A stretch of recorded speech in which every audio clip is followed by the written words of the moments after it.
The Word of God is alive and powerful, sharper than any two-edged sword, piercing even to the dividing asunder of the soul and the spirit and of the joints and the marrow, and is a critic of the thoughts and intents of the heart.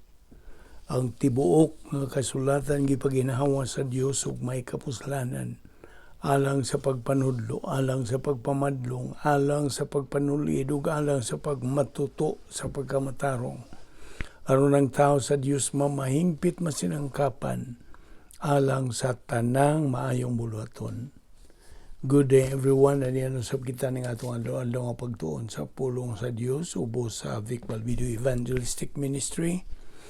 So welcome sa atong mga subscribers, followers, viewers, fellow believers, o kaninyo mga bag-o pa, you are all welcome.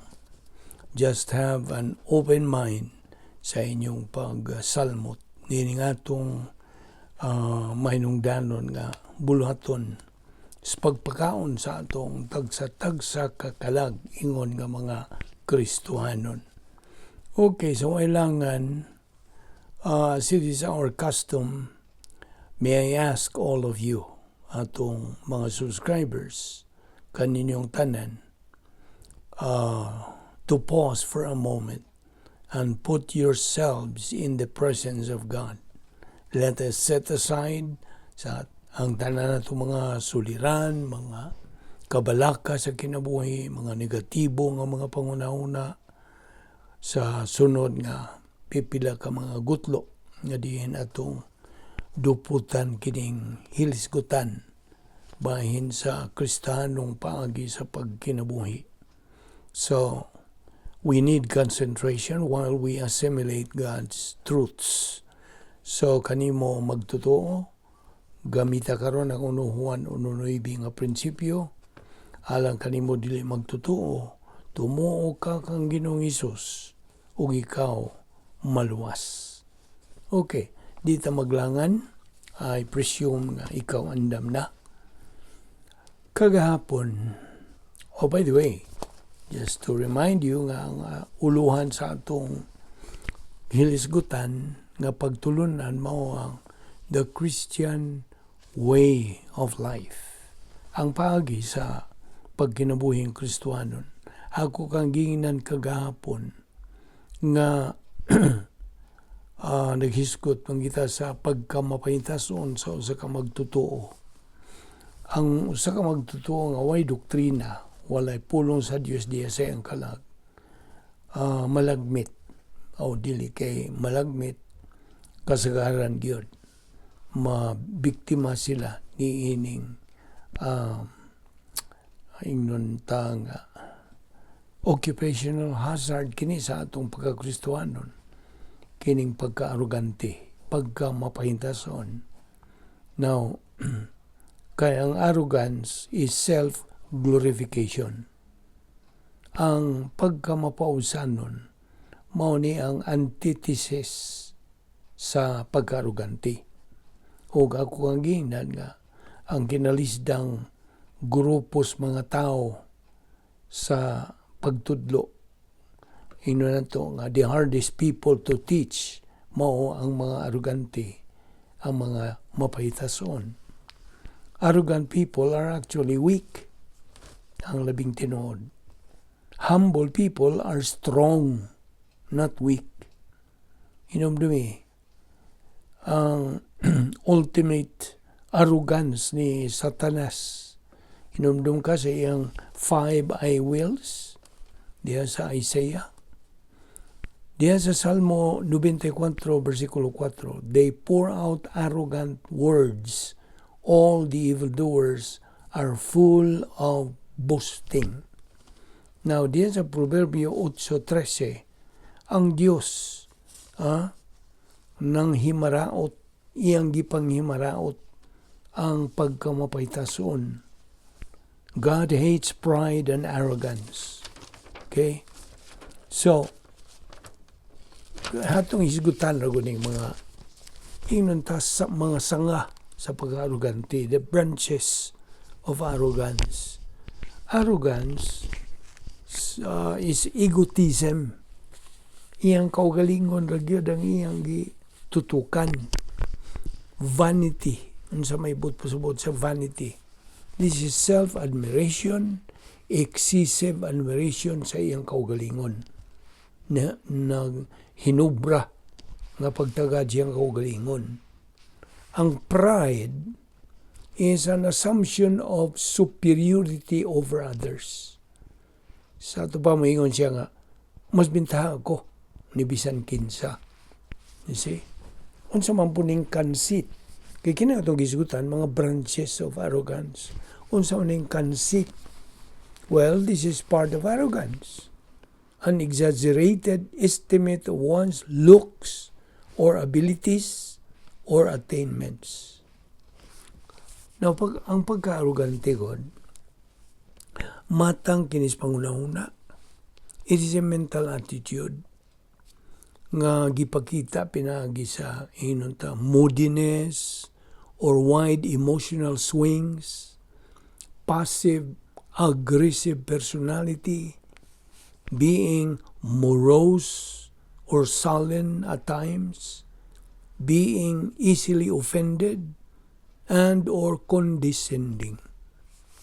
Now, ang pagka-arrogante is a major roadblock sa imong pagsibog ngadto sa unahan, ngadto sa pagka-espirituhanon nga hamtong. Now, this is a major roadblock. Kini matud pa ni Pastor Robert Thiem II. So, naging kini nga major roadblock sa atong advance to spiritual maturity in God's will and purpose. Now, diha sa Proverbio 16:18, unsay gisulti diha, pride precedes destruction. Now, before a fall, there is a lifestyle of arrogance. Proverbs 29:23, nakanayon, a person's arrogance will bring him low, but a lifestyle of humility will attain honor. Now, matud pa sa itong Ginoong Jesucristo, unsa, those who are first are last. Those who are humble are first. Mo na gisulti ni Ginoong Jesucristo. Apan, ang grace orientation, mao kini ang atbang nga ikaw nagabaton og pagka mapausanon. Grace orientation is a mental attitude usab. Now, Philippians 2:3.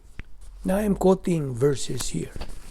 Let nothing be done through strife or vainglory, but in lowliness of mind. Romans 12:3. For I say, through the grace, ng grace din mo ang Bible doctrine, given unto me, to every man that is among you, not to think himself more highly than he ought to think, but to think soberly, according as God hath dealt to every man the measure of faith. Now, kini gisgutan din this is supposed to be the standard of thinking ni ining kalibutan na ingon nga mga magtotoo. I'm referring this to you, fellow believer. Look at verse 2 niya sa Roma 12. And be not conformed to this world, but be ye transformed by the renewing of your mind. So, diha sa Lucas 9:49, si Juan mitubag og nagkanayon, Master, we saw one casting out devils in thy name, and we forbade him, because he followeth not with us. Now, Mark 9:39, but Jesus said, forbid him not, for there is no man which shall do a miracle in my name that can lightly speak evil of me. Now, verse 40, For he that is not against us is on our part. Diyaw sa Proverbio 25:28, kini nagahisgot bahin sa pagka mapahitas on gyapon. So, kung na kay matagbo nga, well, some occasion kinta nga, marang mubukal bang imong dugo, kay na imong kasuko, don't lose your temper. Do not keep out of fellowship. Now, kini alang ka na itong mga magtotoo, mantay. Sa panahon nga, mawadaan kita ta sa atong kanang pugong sa atong kaugalingon, then, makasala na ta. You are out of fellowship. Inumdumig itong Proverbio 23:7, what you think is what you are. Na. Inumdumig usab katong Operation Z. Okay? Na ang academic knowledge, gnosis, na sa left lobe, ibalhin ka na sa right lobe. Aron ka na ma-metabolize, magaling sa Espiritu Santo. And this is where the inner change takes place. Inig galing na sa doktrina nga imong nakatunan. O niyan makatunan na nimo ang bahin sa grace orientation. Imong pagpahiluna na sa grasya. So naa ka na'y pagka mapaubsanon. Now, unsa may mga tinubdan nini? Unsa may tinubdan nini mo butanga atong hisgutan? It's divine viewpoint. See? Divine viewpoint is the source of all these. Ingon nga mga magtotoo, we need more instructions from God's Word. O nang sige tak tuon sa pulo sa Dios. Adlaw-adlaw gyud. Now Mark 9:41. For whosoever shall give you a cup of water to drink in my name, because ye belong to Christ, verily I say unto you, he shall not lose his reward. Now, the reward itong isgutan din dili ang kaluwasan, kaya di man matangtang na ang kaluwasan. Once saved, always saved. It is your blessings na ang atong gisgutan din ang imong reward. You see? Now, Matthew 18:6, but whoso shall offend one of these little ones which believe in me, it were better for him that a millstone were hanged about his neck, and that he were drowned in the depth of the sea. Na, ay paghigtan niyang liog o sa tambog siya dito sa dagat. Now, ang mga offenses, by the way, are stumbling blocks sa atong Kristohanong pagkinabuhi. Now, kini atong gisgutan, dini may tungod kini sa Kristohanong pagis pagkinabuhi. The world, kining world din cosmos, ang cosmic domain kini ni Satanas. This refers, kining world din refers to unbelievers who are arrogant. Unyang cosmos refers to Satan's cosmic system, ang iyang mga propaganda, doktrina sa mga demonyo. They educate and promote Satan's evil agenda, Satan's arrogance. Mo na, kung wa kay pulong sa Diyos, di sayon ka na mabiktima. Now, ang pagka-arrogante God is a basic sin of the world, which is anti-grace. At bang ka na sa grasya. Satan adheres humanism, evil, cosmic system.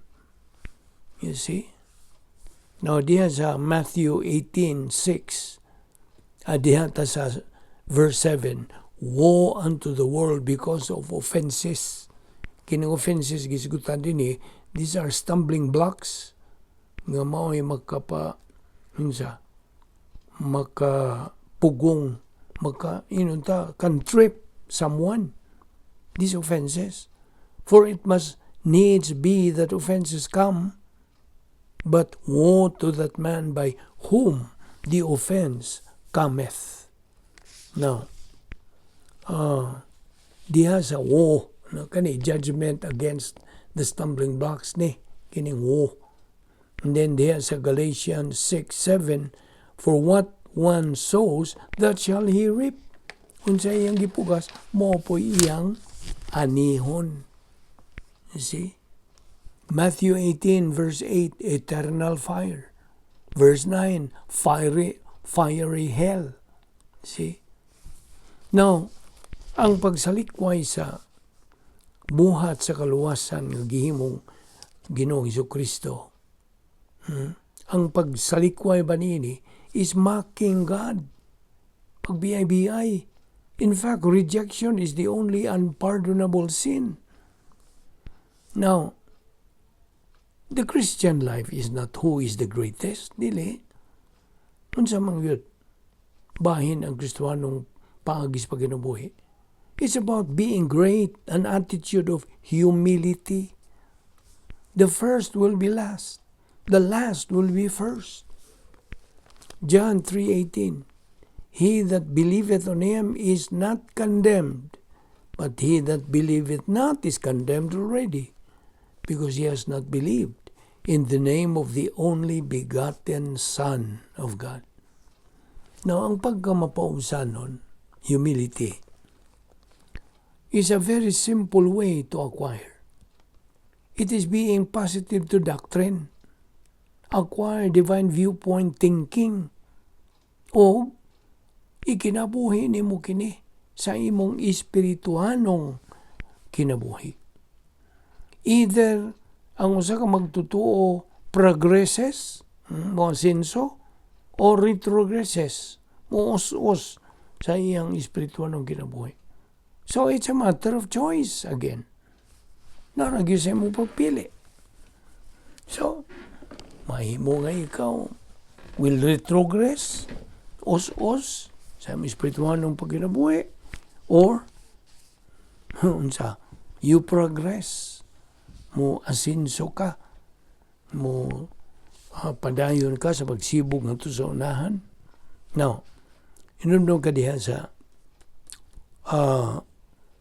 versikulo 8 na kanayon kini.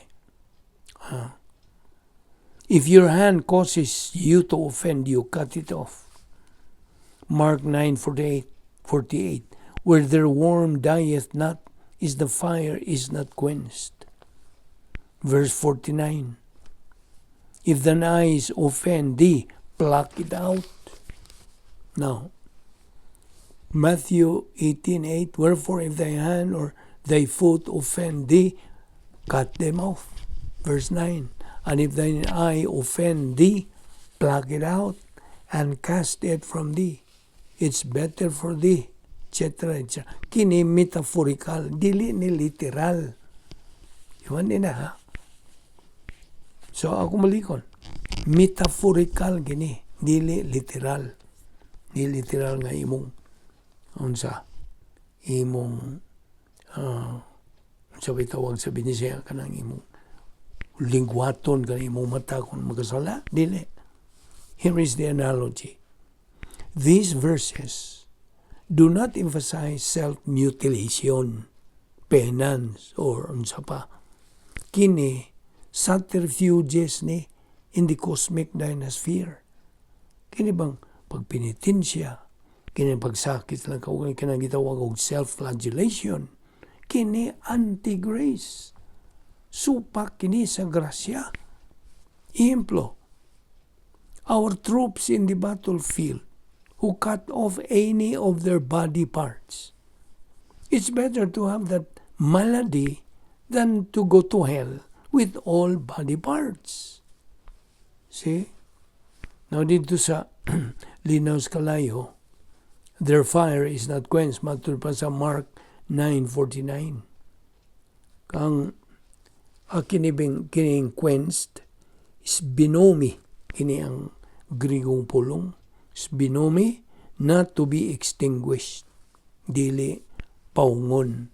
All fires go out, but in this verse, the fire is not quenched. This is unimaginable. Di ba? This is metaphorical lagi. But has a literal meaning. Na literal nga meaning. Points of doctrine. All metaphors have literal ends. Or metaphors always have literal meaning. Now,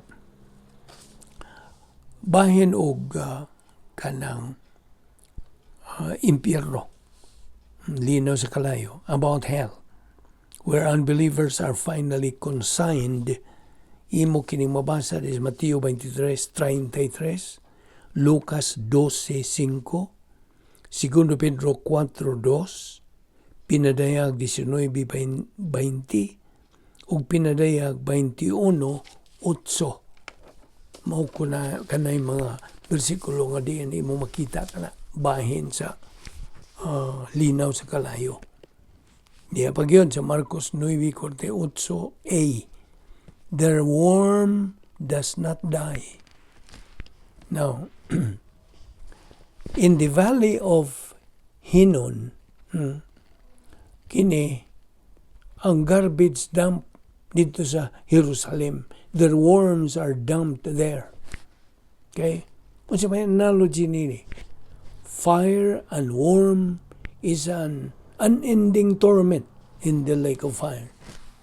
Ang kalayo ug ang ud, mao ni wa nay kinutuban, wa nay undang nga pagsakit dito sa linaw sa kalayo. So, balikon ko nga kinatong gisgutan mga metaphorical, dili ni literal. Matthew 18:8, wherefore if thy hand or thy foot offend you, cut them off and cast them. Kini kung gisgutan din ni stumbling blocks kini. Okay, tagaan ka na ko mga prinsipyo ni ining duha ka mga bersikulo. 1. Don't let anything like hand or foot that are so important block an unbeliever from accepting Christ as Savior. Okay? Ayaw himo kini nga unsa bambag. Ang imong kamot, ang imong kanang imong tiil, okay? Kaya importante kayo ni sila. Do not let these things block you as an unbeliever from accepting Christ as Savior. Muna number 1. Number 2, by application, this highlights the importance of ang kanang witness, ang evangelism as a form of great compassion to the world. Ikatulo, the figurative cutting off of the hand or foot, kini nag-aimbasiya the absolute necessity for the world to believe in Christ. You see? Ang kaminungdano nini, yatagang nag-aimbasiya the absolute necessity for the world to believe in Christ.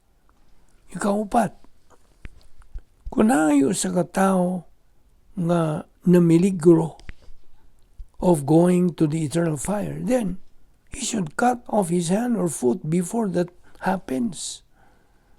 Number 5, that is metaphorical for doing whatever it takes, not to reside in hell.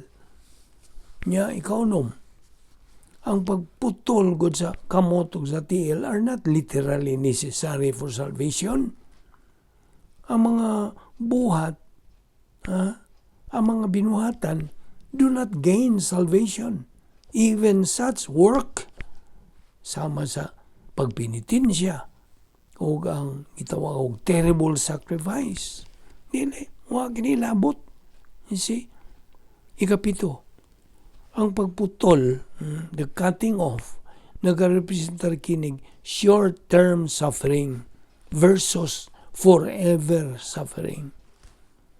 Ikawalo, ang pagputol, cutting out of the unbeliever's life, the roadblocks, pagpugong kini, pagbabag kini sa pagdawat kang Kristo ingon nga manluwas is critical to staying out of the fires of hell. Now, There's a verse 10.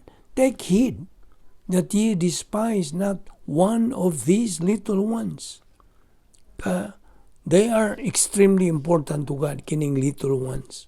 For I say unto you, that in heaven their angels do always behold the face of my Father which is in heaven. Okay? Yes, Salmo 34:7, the angel of the Lord, kanang angel of the Lord, yan mao si Ginoong Jesucristo ang hisgutan. The theophany, appearance of our Lord. The angel of the Lord encampeth round about them that fear him, and delivereth them. Psalm 91:11, for he shall give his angels charge over you, to keep you in all your ways. You are protected by the angels' realm, angelic realm. Di panalipdan ka. Now, ang mga manulunda God are messengers. They're servants of God. Mga sulugoon sa Diyos. They are ready to take orders. Ready to serve believers. You see? O kini silang mga manulunda nagagwardya sa mga magtutuo. Thus, believers have their guardian angels. Kitang mga magtutuo na atay mga anghel magbalantay. You see? Hebrews 1:14, all angels, not all ministering spirits, are sent forth to minister for them who shall be heirs of salvation. Now, so mao gyapon tong Mateo 18:10. See that you do not despise one of these little ones. For I say to you that their angels in heaven continually see the face of my Father who is in heaven. See? Psalm 91:11 again. For he will give his angels charge concerning you to guard you in all your ways. Acts 12:15. They said to her, you are out of your mind. But she kept insisting that it was so. They kept saying, it is his angel. Now, all of these verses naghisgot kinibahin sa mga manulunda na magbalantay. Now, for everyone will be salted with fire. Kining verse 49 sa Mark chapter 9. Okay, ang verse 49 again. For everyone will be salted with fire. Will be salted, asinan with fire. To whom does this address? Kinibang statement nini? Who is everyone? To both believers and unbelievers. Salted with fire. You see? Ang pangutana, in what way are believers and unbelievers salted? Well, an explanation of previous verses for the disciples' information. Our Lord Jesus Christ is emphasizing the importance of believing in Him. Aron nga makalikay ang tao sa pag-adto sa linaw sa kalayo. If one does not believe in Him, kang Ginoong Jesucristo, anyone, he certainly is sent there. You see? Ang salt diha is a metaphor here being poured out. Ang fire in the Bible refers to suffering. Both believers and unbelievers are salted some type of suffering. Ang mga disipulo are salted with fire, with temporary suffering. Suffering of persecution. Suffering for blessing kadto. The grace of God salts us. Moasin kanato with fire in our suffering for blessing. Di ba maayo man ang asin? Versikulo 50, salt is good. But if the salt becomes unsalty, With what will you make it salty again? Have salt in yourselves, and be at peace with one another. Now, ang mga kanang kalayo dinhi, the fires of that suffering, make it refined.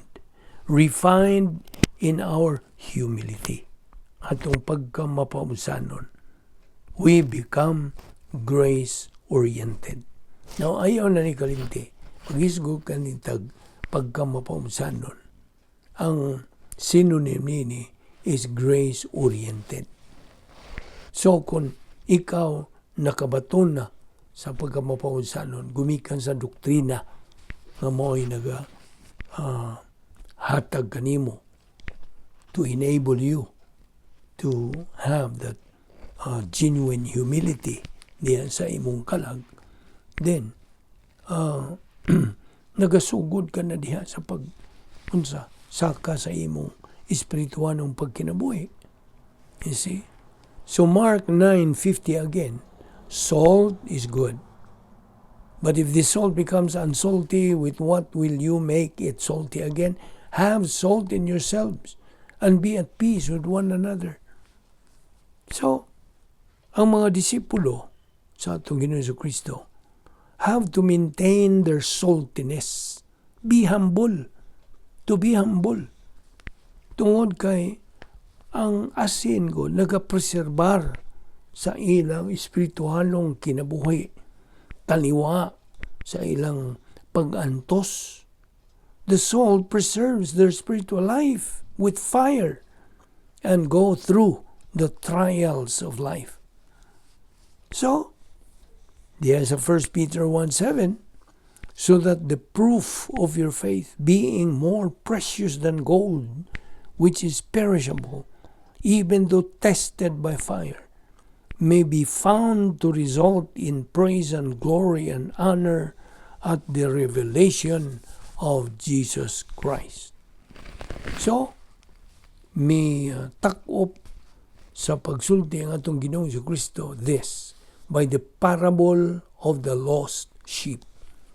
Now, Matthew 18:12-14, there's a verse 12. What do you think? If any man has 100 sheep, and one of them has gone astray, does he so on so forth? Ang sheep dinhi nagahisgot kanatong mga magtutuo. The sheep refer to believers. Verses 12-14 are the illustration that it is important that even one believer who goes astray, kinahanglan pangitaon kini siya back to his spiritual life. The one sheep, usa ka kanang sheep who goes astray is out of the divine atmosphere. Left the herd. He is like the prodigal son. But dili kay nawadan siya sa paglaom. No. It is not the will of God that one of these little ones perish. Naman sa 2 Pedro Kapitulo 3, versikulo 9. Ang Diyos never gives up on a believer. Nga naman. Tungod kay once a believer, always a believer. Now, ang usa ka karniro nga nawa, okay, a lost sheep, is still a sheep. Right? Pabilin gid siya nga karniro. And that sheep is the shepherd's ownership, property of the shepherd. Si Ginoong Jesucristo mao ang shepherd. Magbalantay sa karniro. Og ang nawa nga karniro ato kini gitandi sa reversionistic believer. Carnal. Og nahimo lang reversionist. Kini siya na wa. Okay? He is lost. He is a lost sheep. But that doesn't mean he lost his salvation. No. He is always a sheep. He is always owned by the shepherd. So, that lost sheep compared to the reversionistic believer, is more valuable than the 99 others. Dumi ka itong kanang parable of the prodigal son. Okay? Ayaw na kalimti. The father never gave up on him. Wag yun. Okay? God the Father never gives up on any believer. Tungod kay that believer, kanunay gayod nga sakop sa panimalay sa Dios. Since the reversionistic believer goes astray, he is salted. Nanana po ng asin. Giasinan siya with God's divine discipline. You see? Numdong ka sa eternal security. Eternal security, paminaw, is the ironclad guarantee for every believer in Jesus Christ. Ironclad guarantee. Ayaw gyud na kalimti. Ayaw pagpadaan niya ng mga hugbong, mga grupo diha nga nagaingon nga muwagtang ka na imong kaluwasan kung makasaha ka. You see? They are out of line. Ambot pa sabot, wa sila tunong sa kamatuoran. Dili na tinuod. Iya nagikan sa Satanas. So, Matthew 18:14 says, "So it is not the will of your Father who is in heaven that one of these little ones perish." Mark 9:50, "Salt is good." Ang gibalik na po. But if the salt becomes unsalted, so and so, etc. Okay? Kani kung to do wrong or to sin against, hamartano kini sa Grigong pulong. Kanya, gisundan kini. Ace se. Disputed reading in the original text. Now, ang reconciliation God, ang pagpasiguli God, should be between the two antagonists. That is a private matter. Now, Matthew 18:15, there are churches na ay mga kasimbahanan whose members allege the pastor teacher of being a bully. Ano bang ilang pasangindan nga ang pastor teacher nga nagatudlo sa Diyos, bully.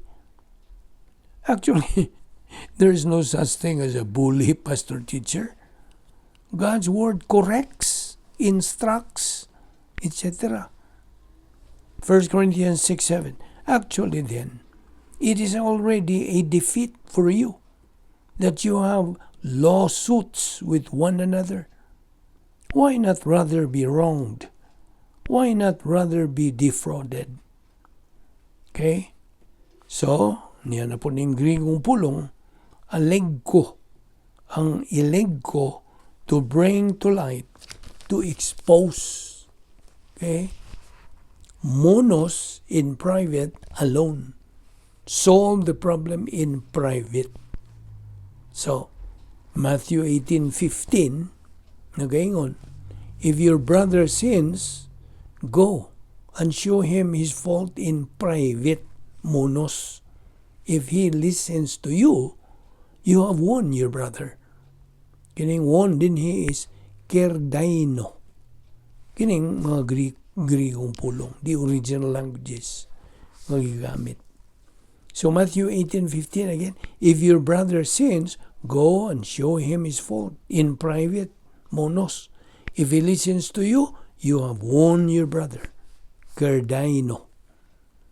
Verse 16, but if he does not listen to you, take one or two with you, so that by the mouth of 2 or 3 witnesses, every fact may be confirmed. Deuteronomy 19:15, a single witness shall not rise up against a man on account of any iniquity or any sin which he has committed. On the evidence of 2 or 3 witnesses, a matter shall be confirmed. Kini kung Matthew 18:15, this is solving problems between 2 congregation members. Kay kini, they cause as a stumbling blocks ngadto sa kanang kongregasyon. You see? So in verse 17, kanayon, if he refuses to listen to them, tell it to the church. And if he refuses to listen even to the church, let him be to you as a Gentile and a tax collector. Okay? Ang refuses din niya is parakuo. Parakuo. To pay no attention, to disobey. Niya, kining tell it to the church. Ang tell din niya is eipon. E-I-P-O-N, the Greek word, na nasa imperative mood, kini nagahulugan to speak or to consult with someone. Unspecified group, kini. O niya, listen even to the church. Ang church, naibawon na kung sa ecclesia. To speak to someone designated as the church, within the church as church assembly. You see? So, ang Bible doctrine, okay, let me emphasize this, is aimed gitumong kini to be used in the renovation of a believer's mind. You see? God's word is the mind of Christ, 1 Corinthians 2:16. Now, Galatians 6:1, brethren, even if anyone is caught in any trespass, you who are spiritual, restore such a one in a spirit of gentleness, each one looking to yourself, so that you too will not be tempted. Kining gentleness din nining maong bersikulo, means attitude of humility. Mental attitude. Okay? So, ayaw na ni kalimti kini mga punto atong hisgutan.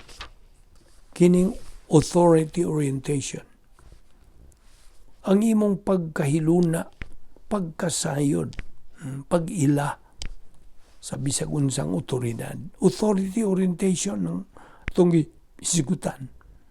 This is an ingredient that is critical in the spiritual life of a believer. Kay authority, naay otoridad sa simbahan.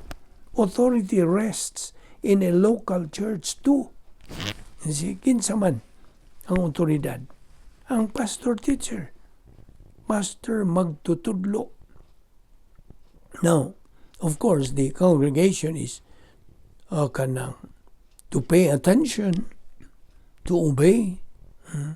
Apan, kung dili sila maminaw, dili sila musunod, dili sila mutuman din, o nagingon sa Grigong pulong, para kuwo, to pay no attention, to disobey.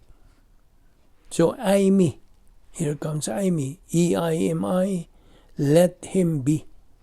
A state of being in two things, Gentile and a tax collector. Ang Gentile din is an unbeliever.